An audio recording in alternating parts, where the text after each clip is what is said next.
চারদিকে শুধু বিয়েবাড়ি আর বিয়েবাড়ি। বিয়েবাড়ি মানেই তো নতুন বউ আর বউয়ের সাজ, মানে বাঙালির সাজে কলকা থাকবে না এটা তো হতেই পারে না। আর এখন কলকার ডিমান্ডটা কিন্তু প্রচুর বেড়েই চলেছে।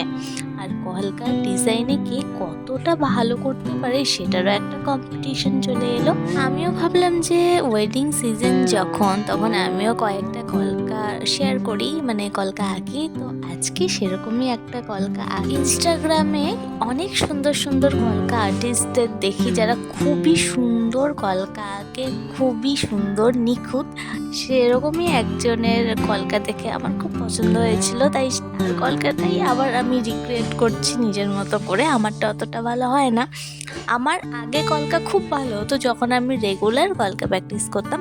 এখন অনেক দিন ধরে ড্রয়িং করতে করতে কলকাটা করা হয় না বলে কলকার ডিজাইনগুলোতে আগের মতো অতটা নিখুঁত করতে পারি না, কিন্তু তাও চেষ্টা করছি।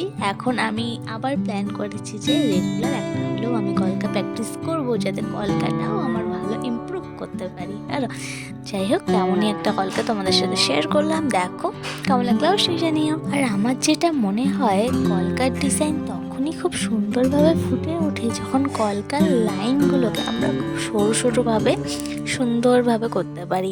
আমি আগে তো পারতামই না, মোটা হয়ে যেত। তার মাঝখানে অনেক করতে করতে না আমার লাইন, সরু সরু লাইন আমি ড্র করতে পারতাম, কিন্তু আবার অনেক দিন প্র্যাকটিস নেই বলে আমার মোটা হয়, সরু হয়ই না।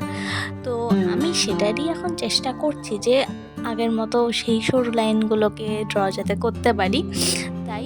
আর এখানে যে কলকাটা করছি সেটা হচ্ছে পদ্মের ওপর। আর এই ডিজাইনটা আমার খুব পছন্দ হয়েছে, যার থেকে দেখে করেছি তার ডিজাইনটা আরও খুবই সুন্দর হয়েছে। আমি অতটা পারিনি, আমার দ্বারা যতটুকু হলো ততটুকুই করলাম। তোমাদের কেমন লাগলো জানিও।